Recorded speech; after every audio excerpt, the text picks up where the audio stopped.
And joining us now in our Book Talk segment, great to welcome one of the co-authors. Very interesting series of books they put out, and this one is called Atlas Obscura. It's the Explorer's Journal. Let your curiosity be your compass. Very interesting, kind of a participatory book, since it has the reader actually do some writing and journaling and sketching and all that for themselves. And we're joined today by Ella Morton. She is a Australian-raised, New York-based nonfiction writer specializing in the strange and wondrous, and she joined us by telephone today. And Ella, good to talk with you. How are you? I'm very good. Thank you for having me.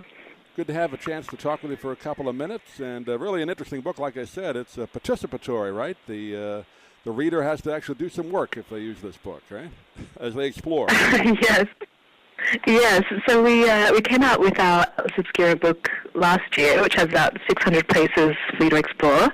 And now we have an Atlas Obscura journal, which has a bunch of blank pages, but it also has a section at the end where we recommend places to go in a bunch of cities around the world. And it's not quite things like the Eiffel Tower, it's things like the Parasite Museum in Tokyo. So it's a little bit off kilter. Yeah, we talked to, I don't believe we had you on, we had one of the other authors on last year when the Atlas Obscura came out. So that's why I wanted to have you back on this year to kind of do the follow-up on it. And I was kind of last year, and again, looking through this book, I grew up in New York, so you got a lot of things about my hometown in here. And I've always known there's been some strange things in New York, but you found some interesting ones. Yes. I mean, it's amazing to see what you can uncover in a city that seems like everything's been uncovered. One of the places that is really close to our office really is a laundromat that has a hidden pinball bar in the back. So it looks like there's two washing machines, one stacked on top of the other, and it's actually a door to the bar.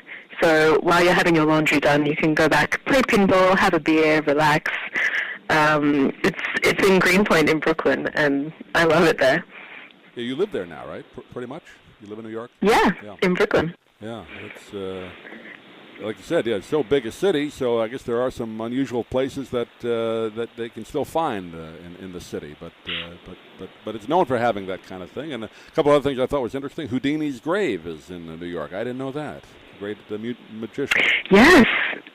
It's in a cemetery in Queens, and people leave stacks of playing cards. They put stones on his headstone. People love to go there at Halloween. They might do a seance to try to talk to him, but it's definitely a popular grave at that cemetery.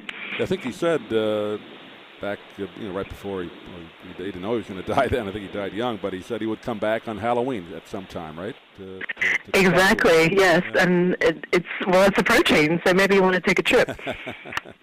Other cities in the book, you have L.A. as well, the other side of the country. What were some of the unusual things you found out there? Oh, LA is full of all kinds of crazy things. One of the things I really like is there's a museum of broken relationships. So it contains objects that are associated with love affairs, marriages that have broken up, and each one is accompanied by a little description that talks about how long the relationship lasted and what the object meant to the person. So it's a unique kind of museum. You also have the Museum of Death out there. I saw that. Yes. I don't know if I want to go there. Yeah. It has a bunch of serial killer artwork, which, depending on your mood, may be shocking. It also has a bunch of relics from actual crimes, so that's a bit of a macabre one. But one other LA place that I really love is the Moore Lab of Zoology, which is at Occidental College, because it has about 60,000 bird specimens, which is one of the world's largest collections. It was assembled by this guy, Robert Moore, who is an ornithologist, and you can go there if you're an aspiring ornithologist or bird watcher and have a look at all of these wonderfully colorful and rare birds. How did you get involved with this project? And I know, I guess, Dylan is the other author, or Dylan Thirst. That's who we had on last year, I believe. But how did you get involved with this, and what's kind of your day like to find these places? Well, so Atlas Obscura began as a website in 2009, and it was a co-creation of Dylan, who you had on last year, and Josh Faw. And once they collected a bunch of these types of places on the website, they decided to create a sort of greatest hits version with about 600 places, which is the book that came out last year. And that's the point that I came on board to put this book together. So it definitely aligns with my interests. I think all three of us have grown up being very curious, slightly odd people. So having found each other, we are now walking around the world being ever more curious. How often are you on the road? About 3 weeks a month, or how much traveling do you do? I wish I could say I was on the road that often, but I'm stuck at the office a bit more lately.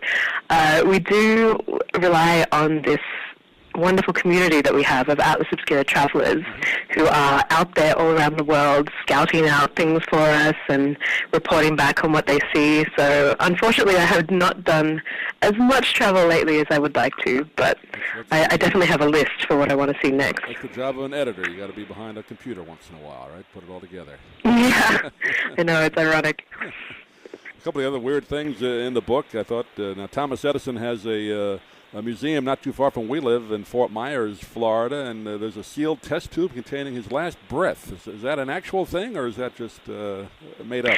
It's real. I mean, well, it sort of depends on how loosely you want to define his last breath, but at the Henry Ford Museum in Dearborn in Michigan, there's this test tube that's sealed with a stopper, and right before Thomas Edison died, his son was sitting by his bedside, and he collected some air with this test tube and sealed it up.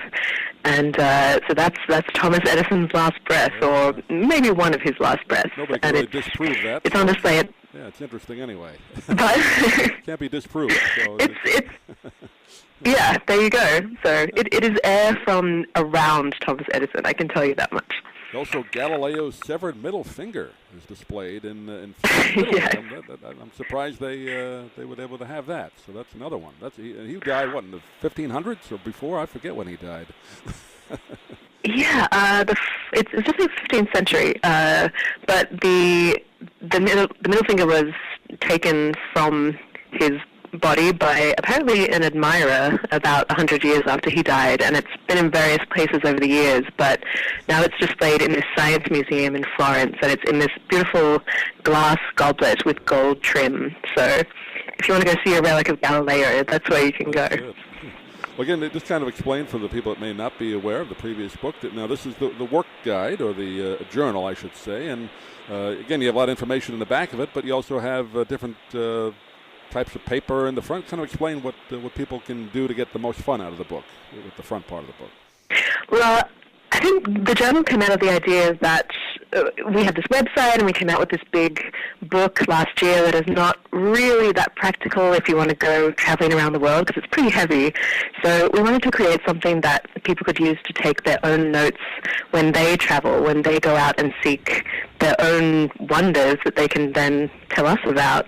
So we have a bunch of blank pages, but we also have this information at the back that will give them a few ideas for places to go in cities around the world. So we hope that combined it will help inspire people to get out there and go exploring. Yeah, and then again, the paper in the front, people can chat, jot down notes or whatever they want to do, keep a journal themselves. But it's a great idea for a book, and again, it's called Atlas Obscura, the Explorer's Journal. Let your curiosity be your compass is the full title, and Ella Morton is one of the authors and editors of the book. And Ella, give out a website. People can get more information about it if they want to get this book and the previous one. Absolutely. You can find it at atlasobscura.com. Great. And I guess they can visit you. I see you're here. You can go visit Ella at Ella Morton, right? You're online. Yes, I'm on Twitter at Ella Morton. So, Ella, pleasure talking to you. Hopefully we can do it again. Great idea for a book, and I'm sure you have an interesting life going on up there in New York, and hopefully we can talk to you again. Thanks for being with us. Thank you. Thanks for having me. I'm Stan Brock. 30 years ago, I formed Remote Area Medical to help people overseas. But then we found generations of families in America, isolated by poverty from the health care they need. Together, we can take dental, vision, and medical help to 1 million adults and their kids, right here at home in the United States of America. If you'd like to order the book we're talking about, please go to DougMilesMedia.com and enter the author's name in the Amazon search box. Thank you for listening. Please come back soon for more conversations here at DougMilesMedia.com. This has been a presentation of Doug Miles Media, all rights reserved. You can listen to or download previous programs at iTunes, Stitcher.com, or DougMilesMedia.com.